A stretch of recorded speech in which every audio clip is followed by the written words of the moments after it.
What is up, everyone, and welcome to the Fitness Lit Breakdown podcast. I am your host, Dr. Nick Truby. Now, I'm excited for many reasons today. The first of which, it's currently 65 degrees in my garage gym / podcast studio. And number two, I found an amazing paper that I can't wait to dive into because it has so many great takeaway messages that we can all use in our own training as we strive to continue our improvement in our overall fitness and health. So our study today that we're going to dive into is dealing specifically with how can we vary our training sets with rest.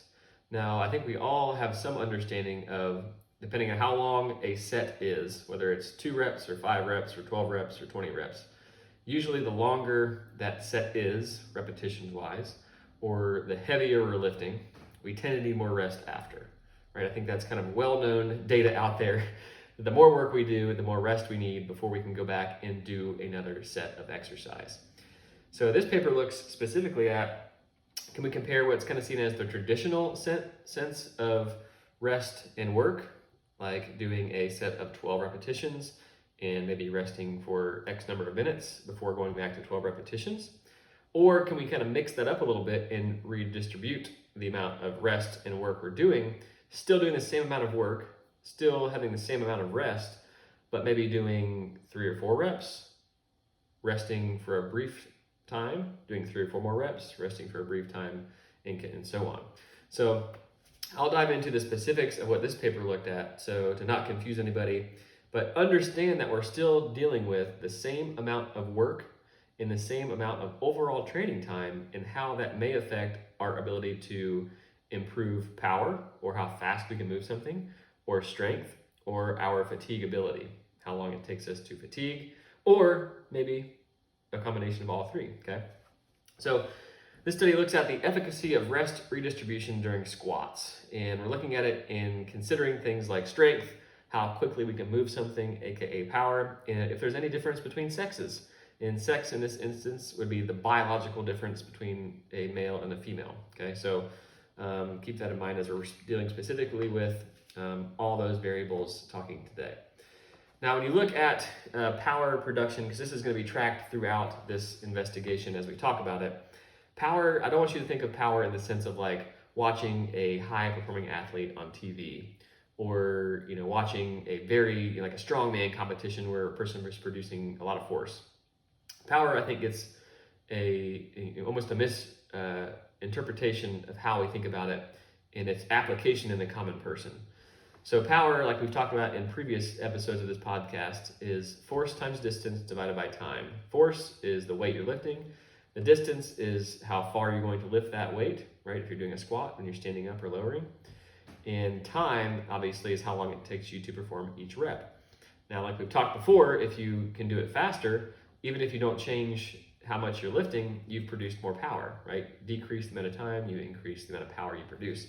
Now, this is extremely valuable across the age range, no matter if we're talking about athlete specific, because that's obviously correlates to almost every performance variable in the likelihood of a person being successful in a lot of sports, but it also has a great implication and impact for the regular person. Because as we age, and I'm not talking like, well beyond our fittest years, I'm talking like physiological middle age, which tends to be hover around somewhere around 25 years of age. Now we tend to start losing our ability to produce power, and then our neuromuscular system starts to make some changes with how we like to recruit those higher force producing muscle fibers. Some of those obviously tend to be those type 2 muscle fibers we talked before, and there's a kind of a little bit of a difference between certain types of type 2, one that produce a lot of force but are really challenging to recruit from a neuromuscular side. We tend to lose the ability to recruit those as we age, only if we don't continue to train. So basically, the time-old saying of if you don't use it, you lose it is 100% true with our physiology specific to producing power. Now, power is important no matter how old we are, and especially through the age range when we start aging into the last decades of our life, because we need to be able to focus on catching ourselves from a fall or maintaining balance, or still being able to produce and capable of doing those tasks that are important for our livelihoods. So keep power in mind, because we should all be training for power. and it doesn't have to look like doing a power type movement. It could be just specific to our repetition velocity or how fast we lift something. So we all know that specific types of training will affect how we can produce power, and power being related to how fast we're moving something, right? Now, when you look at traditional sets, like I talked before, that's like you do a set of X number of reps with a very detailed amount of time we have to rest. And we just repeat that depending on how many sets we would like to do. And we tend to see with this, just inherently because of how we tend to fatigue or how we all get tired, let's say we're doing 10 repetitions. Obviously, when we start and we're trying to do a repetition fast, right? And this, we'll talk a lot about in this study, it's a squat exercise. We're trying to lower controllably into the squat, maintaining technique and focusing on technique. But as soon as we start to stand up, we're intentionally trying to stand up as fast as we can, generating as much force in as quick amount of time as we can, and stand up as quick as we can. And that is what we're talking about in generating power. So we're still focused on maintaining technique, yes. We're not jumping to where our feet are coming off the floor, but we're standing up as quick as possible, intentionally. Now, if we continue to try and do that through a rep range, obviously, as we start to fatigue, that pop up from the squat doesn't happen as quickly. So with traditional sets, we tend to lose our ability to produce power just because of the demand for having to do X number of reps. Now, this has been looked at in different forms, and one of the forms that is being a direct comparison for today's purposes is called rest redistribution. And what we're looking at there is we're trying to find some kind of happy medium where we don't see as much decrease in power. So maybe we're doing fewer reps with smaller rest intervals in between, and then jumping back and doing X number of reps with the hopes of maintaining as much overall velocity or standing up in that squat as possible to focus on training power throughout the entire workout. Okay, so that's the biggest difference. And I'll give you some more detailed analysis of what those actual sets look like in the participants of the study and how they did it. So they wanted to look at, how was that power or velocity measure different between those two groups. We also wanted to look at things like perceived exertion. And there's a RPE scale, rating of perceived exertion, that's commonly used in the exercise world and even the medical field for that matter as well. And it gives an indicator of a person when they're going through some kind of stressor. In this case, it's an exercise session. How hard do they perceive themselves working? And it's usually on a scale from 6 to 20. And we don't need to dive into the specifics of why it's 6 to 20, but know that there is some physiological and scientific data backing this. And we can look at, how hard a person thinks they're working compared to how hard they're actually objectively working through other measures that we can actually look at during this study. So that's important as well, because we're going to compare that between the two groups. Likely because if you think you're working harder, obviously it's more of a demand on your body and physiology, and that could affect your overall performance. So we need to know and understand how hard a person's working. So we'll talk about that as well. And we'll also talk about heart rate. The authors wanted to look at heart rate, if there was a difference in, basically your metabolic activity or aerobic capacity, depending on if you were doing longer sets with longer rest intervals compared to shorter sets with very short intervals, and how that might change for heart rate as well. They also hinted at and basically said it was easy to measure, so why not get that measurement, which, I agree with as well. So pretty cool investigation that we're going to dive into. A lot of previous research has kind of been done on this topic, but not very specific to that rest redistribution mentality of how we're going to define these sets and rest intervals, and with a direct comparison to traditional sets. And a lot of great takeaway messages we'll look into, specifically talking about how you can use this in your own training, some methodologies for you to hone in on and really get a great idea of where you are currently as a baseline and how you can improve using some of these strategies. Okay. So keep in mind that as we jump forward and talk about all the fun stuff with this study. Now, there wasn't much research in the past that is done between sexes, so between males and females, and how this rest redistribution might affect either one. And it hasn't been a whole lot in the area of heart rate as well. So this is kind of, giving you some ideas of what we're going to talk about here in a second. All right, so when you look at what actual data we're collecting, this group of people it was 45 people, 30 of which were men and 15 were women.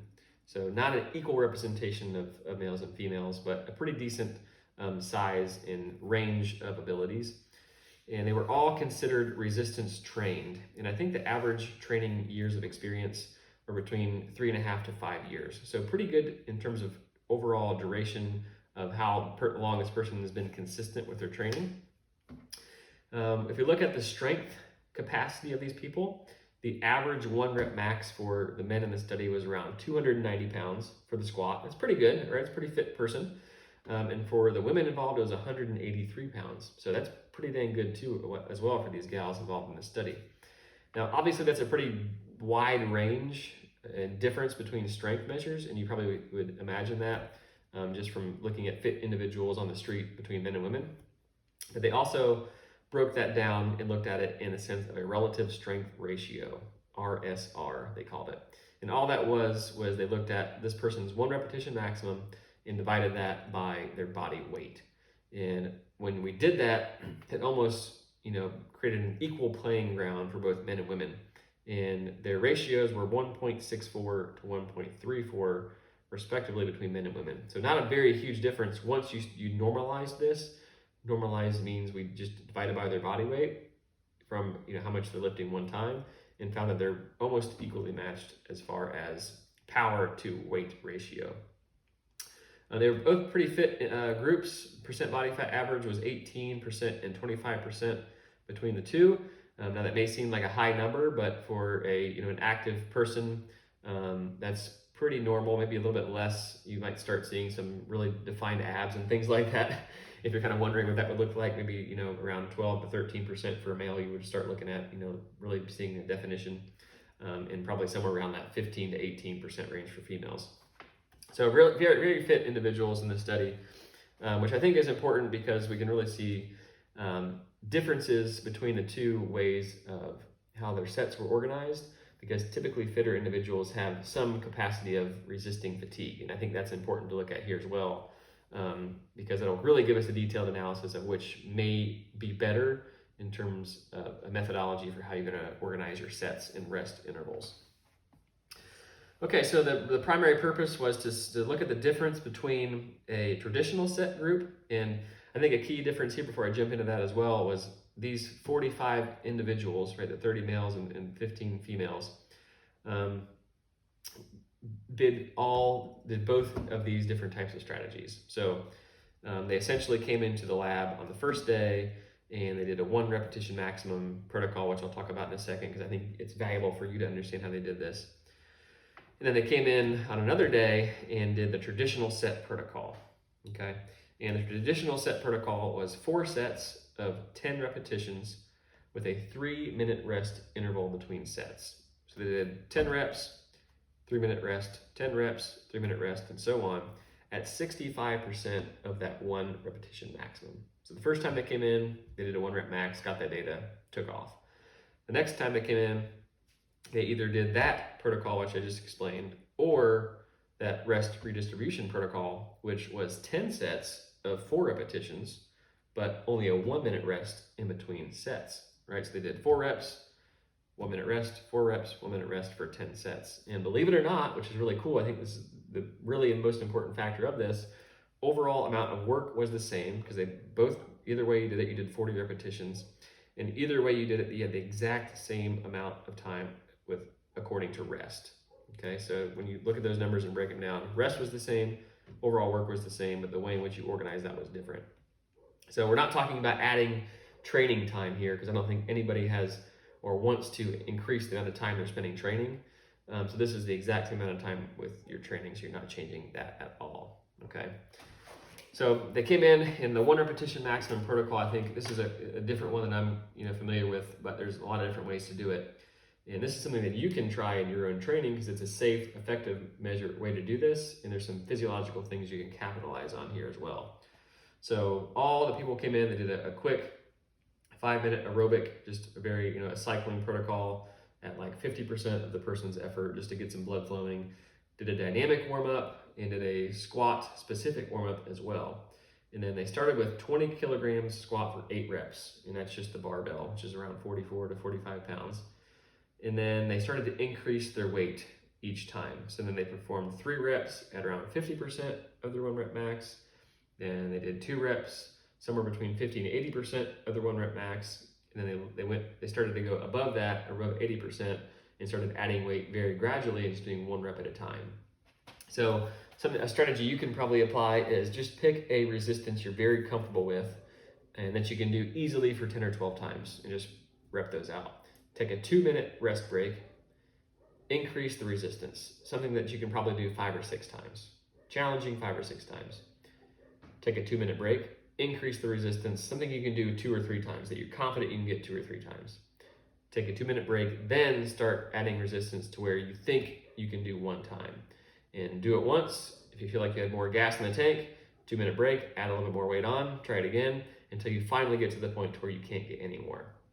So it's not just, you getting under the bar or whatever exercise you're doing, right after the warm up and just do boom, 1 time, what can I get? You need a gradual progression of increasing load until you get to that final destination, which is your 1 repetition maximum. Now this is important neurologically because we've talked in the past about recruiting different types of muscle fibers and the size principle, which we talked about in the last episode 5 or 4, whatever that was. So the neurological component is important.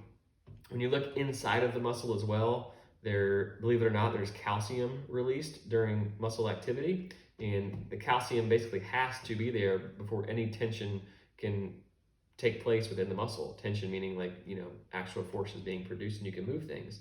So the more buildup of those repetitions and resistance gradually, you allow calcium to get further and further inside of the muscle itself to where you start getting more and more active muscle to produce force. So some really cool physiological things at play that we need and we can bank on if we do a gradual increase in resistance during that 1 repetition maximum. So bottom line, don't try your 1 rep max attempt on the very first set. Gradually work into it. I promise you won't fatigue. The fatigue component, if you do it correctly, it won't be an issue. Okay, so during that, keep in mind, they after that 1 repetition maximum, they came in 2 more times. The first time it was random. You came in and either did the traditional set or the rest redistribution. You waited 3 days, came back in and did the other one. Okay, so they made sure they had enough rest time in between. And they measured all kinds of cool stuff with this as well. They looked at specifically how much power you were producing. And this was based off a measurement that's a really cool tool called a Tendo unit. And it's just a really, it's very easy to use, and it gives you a velocity output of how quickly you're moving the barbell in this case. And from there, it calculates a power number for you. So we looked at how power was being produced through the timeline of those repetitions. Because you can probably already expect, if you were in the traditional set where you're doing 10 repetitions, power output was probably the highest of the first few reps and then had a steady decline all the way to 10 reps. Compared to the 4 rep set, probably not as much of a difference in how much power you can produce when you only had to produce 4 reps, right? Fatigue is not going to be as much of a play there. And that's something that I'm kind of foreshadowing here for you as well. All right. So pretty cool little investigation they had set up here to really see if there was a difference. And I love the application piece of this because this is something you can take with you right now and run with, knowing that it's not going to affect your overall training time and knowing that this is some actual evidence-based data backing all this cool stuff that we're going to talk about. Okay, so let's dive into some of the results. And some of the results that we're going to stick to most and really dive into further, look at mean velocity. So I'm going to use that term quite a bit as we move forward. Mean velocity, I'm not going to give you their calculation of how they got this because that's not really important. What I want you to think about mean velocity being throughout the set, whether it was the 10 rep set or the 4 rep set, we're going to take the average velocity from the bottom of the squat until you stood all the way up to the top of the squat. Okay, from the bottom to the top. And every repetition, the person doing that set or each rep was being instructed to stand up as quick as they could, right? They were intentionally trying to produce as much power as possible. So know that they weren't just lazy and standing up from a squat, blah, blah, blah, blah. They were doing it as fast as they could.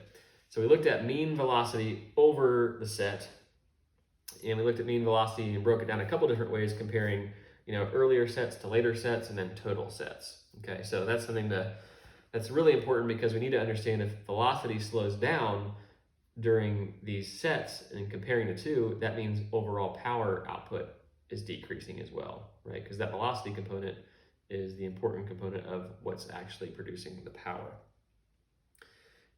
So let's dive in here. All right, so some really cool data that was found, and I'll try and give you some physiological, kind of methodologies for why some things were found, and some takeaway messages here that I think you'll be able to use in your own training. So let's do a direct comparison, and I'll give you some results between the rest redistribution trial compared to the traditional set trial. So if you take all of the repetitions together, so all 40 repetitions, the mean velocity was faster if you did the rest redistribution compared to traditional sets. And that was seen to be statistically significant, meaning that it just wasn't by chance. This difference was a real difference. So we can hone in on it and say, wow, if you did 4 reps with a small break, went back in and did 4 more reps and continued that cycle, you can maintain your overall velocity, aka your power output, better than doing longer sets of those 10 repetitions. Your mean velocity repetitions from the first to 20 reps, so the first half of those, was faster in the rest redistribution trial compared to the traditional sets.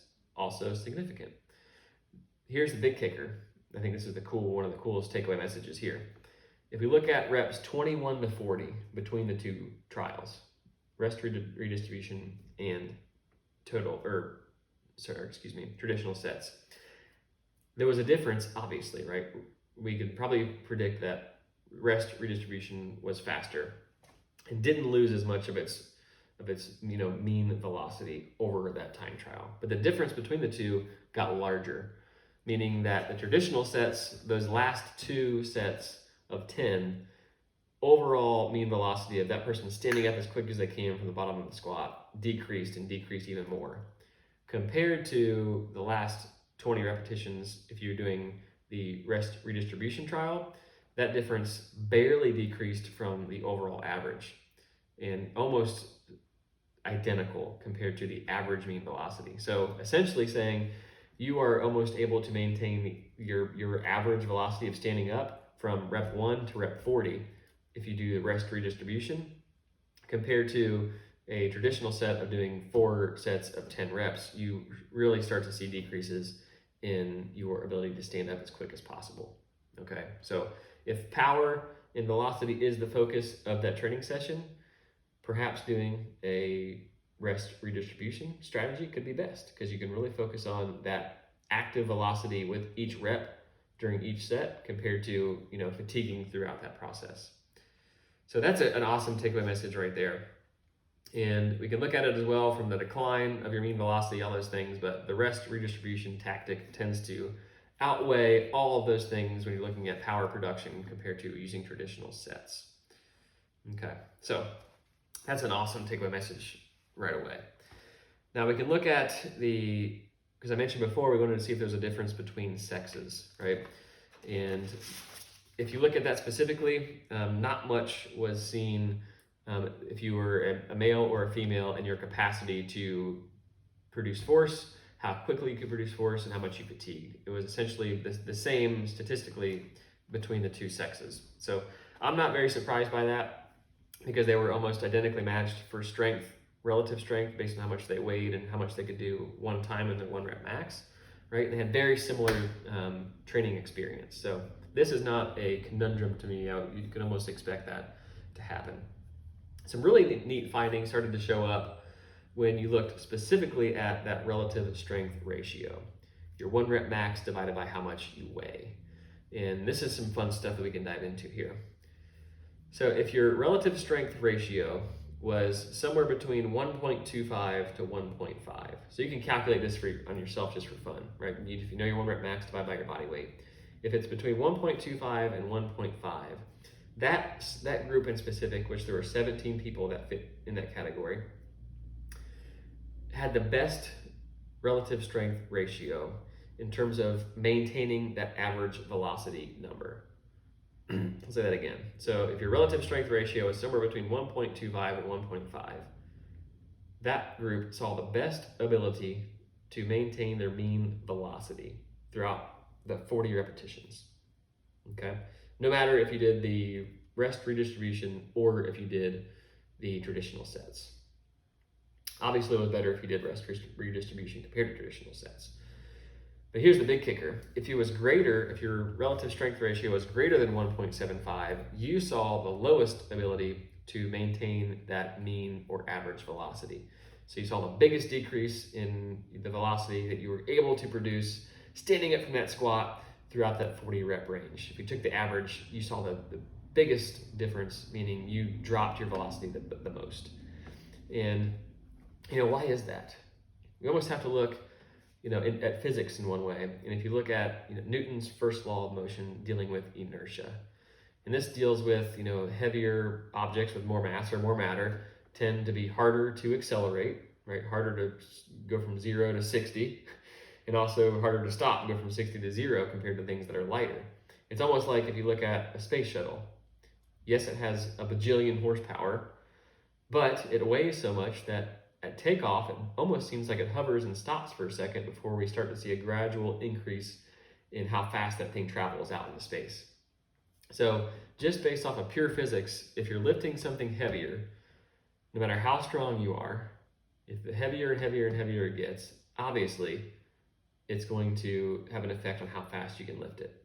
Even if you're super strong and you can lift a lot of weight, the heavier something is, it's going to take longer to lift, just based purely off that law of inertia. So we can see this even more so in this study, that if we're training for power at 65% of 1 rep max over 40 repetitions, the weight is high enough to where we start to see decreases in a person's ability to do it as quickly as possible. So for the very strong population, focusing on training for pure power, just getting that neuromuscular connection to fire and do it quickly as possible, you might need to do it at something less than 65% of your 1 rep max. Likely somewhere closer to 40%. In the data, that's where we're seeing a nice number, around 40% of your 1 rep max, if you're really worried about moving a resistance as fast as possible. So for those people that are strong, power to rate ratio, more than likely you can maintain that average velocity, but once you start getting super strong, then you're just dealing with pure science there, okay? Good talk to Isaac Newton himself. So that's a cool takeaway finding as well. So in the heart rate response as well, there were some differences. So we can look at this as almost like an overall metabolic effect, or metabolic capacity between the two. So the average heart rate, if you just took the average heart rate from rep 1 all the way to rep 40, the rest redistribution had a higher average heart rate. And that was seen to be significantly different compared to the traditional sets. And that probably makes sense because you're doing much less rest, right? Typically, if you increase the amount of time you're resting, you allow heart rate to decrease more gradually until it finally gets back to that spot where it wants to be. So less rest typically means higher heart rate. The average, or the minimum heart rate that they saw from rep 1 to rep 40 was higher in that rest redistribution as well, right? We just talked about that. You don't give it enough time to come back down to some kind of homeostasis number that your heart wants to be at. But their maximum heart rate we saw was the highest in traditional sets, mainly because the overall time of work at one point in time was greater, right? That person did 10 reps without stopping compared to just 4 reps and then stopping. So you tend to, with intensity, yes, that affects heart rate, but intensity and time will affect heart rate even more. So the time element and the time component saw a greater increase in maximum heart rate. So we'll talk about that later when we dive into the discussion, which we're jumping into. So specifically, this study really wanted to look at the difference in how your ability to produce a faster standing velocity compared to which type of sets you were performing, differences in your perceived exertion, right? Which I don't know if I hinted to before. There was a slight difference in the person's perceived exertion. You could likely see or almost predict that in the rest redistribution, the person's rating of perceived exertion, how hard they felt they were working, was lower in the rest redistribution group, mainly because they did 4 reps and then rested, right? So at the time, that very acute point in time, they felt like they were doing less work compared to, man, I got to do 10 reps. Obviously, you're doing the same amount of weight. So if you're doing more reps of that weight at the same time without rest, it's going to seem like you're doing more work. So, but it wasn't really that big of a difference over the 40 repetition time because they're doing the same amount of work, and you can probably imagine how that would feel. Okay, so let's dive into some of the discussion because there's some really cool stuff that we can chat about, and I want you to understand so you can apply this into your own training. So the rest redistribution protocol was basically more effective in maintaining your ability to produce a faster velocity over the 40 total repetitions. And the difference in the decline basically doubled in the second half of the workout compared to the first, compared between the two strategies. So there was a slight difference, like I mentioned before, for the rep 1 to 20, but then that difference doubled from reps 21 to rep 40 in the ability to produce that velocity over those last 20 reps. Okay, so if your focus again is you really want to produce as much velocity, aka power, over X number of repetitions, this rest redistribution strategy may be the best strategy to apply. Okay, now I'm not saying this has to be done every time because we also want to be able to produce force and produce power when we're fatigued as well, right? Because if we're living in a regular world where we get tired and fatigued, we still need to be able to produce power under fatigue states. But if you really want to maximize that chunk of time and focus purely on power and purely on velocity, that redistribution of rest might be the most effective. So it could have its place in your entire training program as a whole. Okay. Now, what really caused that difference? For the aficionados out there that want to really look into the science, what caused that, that doubling of decrease in velocity of standing from the bottom to the top of the squat between the two sets? Now, there's obviously a difference in circulation of blood, right? And when you look at circulation of blood, especially during exercise, we start to produce something called blood lactate. And we never produce lactic acid, right? We want to kind of get rid of that fallacy that's out there. Yes, people say, man, I got all this lactic acid in my muscle, that's why I'm burning, that's why I'm hurting. There's a lot of discrepancies in the data out there that we're not 100% sure what is actually causing the pain within the muscle, right? But we know that blood lactate, it's a derivative of lactic acid, yes. But blood lactate is involved somehow in the muscle fatiguing. Okay, we don't need to dive into that topic. I'd love to talk about it, but it's its own rabbit hole of a discussion. But we know if we are increasing our circulation, and if we basically only produce blood lactate based off of intensity. So the higher intensity of a workload, the more and more blood lactate you produced, because it's produced during the glycolytic energy system. That's the only energy system that produces blood lactate. So if you're at a higher intensity, you're really pulling on that glycolytic energy system, which we talked about in a previous episode, meaning you're going to produce more blood lactate. And the way in which your body can remove blood lactate and use it as a form of usable energy, one of the ways is actually the muscle of the heart itself. So those are called myocytes. They're the actual little muscles within the heart that actually make up the heart, and they can use blood lactate and convert it into usable energy. So if we're circulating more blood back to the heart, and the heart can use that blood lactate and use it as energy, you essentially decrease the amount of total circulating blood lactate. So we start to see maybe a better capacity or less fatigue in the rest redistribution setting because we have, number one, we only did 4 reps. So we produced less amount of total blood lactate, right? And then we allowed time for it to be cleared from the system within that 1 minute of rest. So that may be a better arena or atmosphere or environment, however you'd like to put it, of being able to recover quickly compared to doing that set of 10 repetitions where blood lactate may have gotten, very high and takes longer than the 3 minutes to recover that we gave ourselves. Okay. Also, your phosphocreatine, we talked about this in our creatine monohydrate chat. on a previous episode as well. We need time to replenish that within the muscle because we're using that energy system as well, that ATP-PC system during this type of exercise. So if you're going to use less, you can replenish it faster compared to using a lot more and not giving yourself enough time to replenish it. So we can already see where, physiologically, this rest redistribution is helping us produce power over the 40 rep span. Okay. All right, so we can also, look specifically at the length of the training session, right?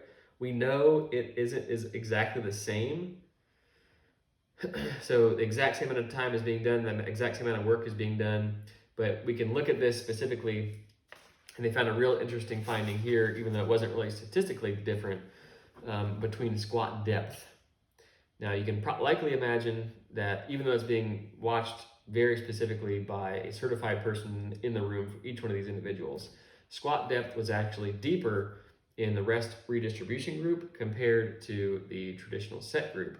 And as you can imagine, you're likely easier and more willing to get further if you only have to do 4 reps compared to that fatigue-inducing state of doing 10 total reps.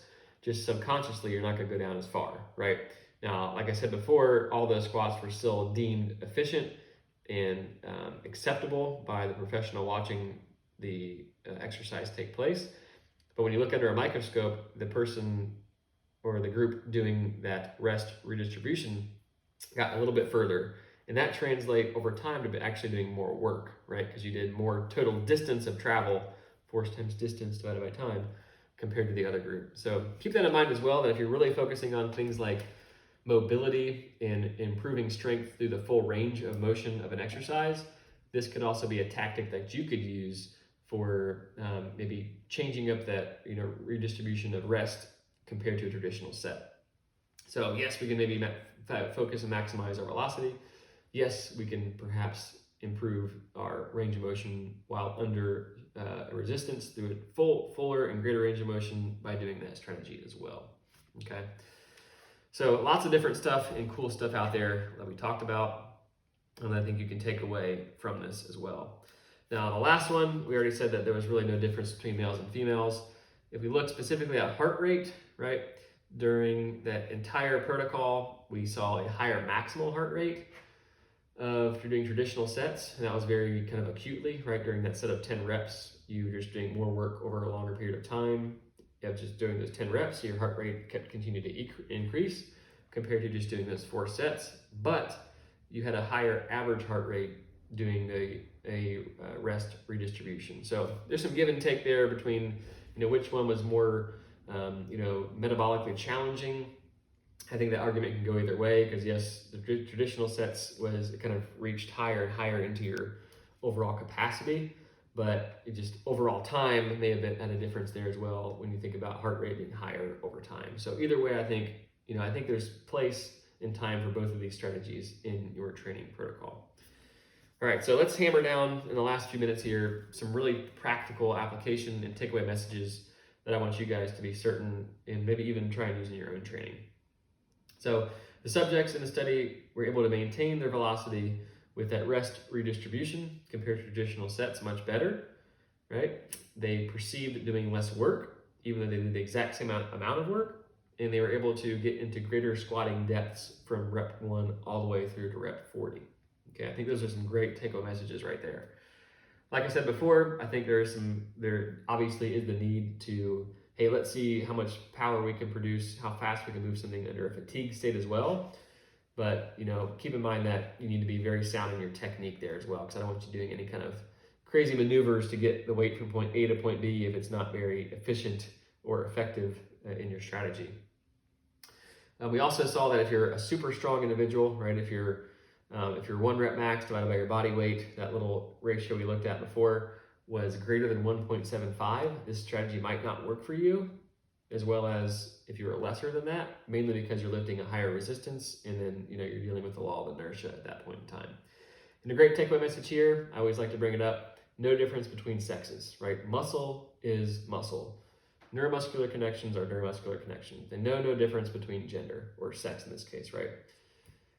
Yes, there are some differences hormonally between the two, but when you look at pure muscle in between males and females, specific to biology, there's no difference. Okay, so if this strategy can be applied no matter who you are, if you're really focusing on wanting to improve your overall power output and how quickly you can lift something, I think that rest redistribution is a great strategy to apply. So if you have any questions on this, feel free to reach out or drop a comment in wherever you're seeing this podcast. I'd also love any feedback that you have or constructive criticism or however you'd like to put it. So I'd appreciate any kind of review you can give. Take a few minutes if you've got that available and give a review or a rating, because that tends to be the best way for this podcast to get even more exposure and even more ability to reach more and more people. So thank you again for deciding to spend the last 40 minutes with me.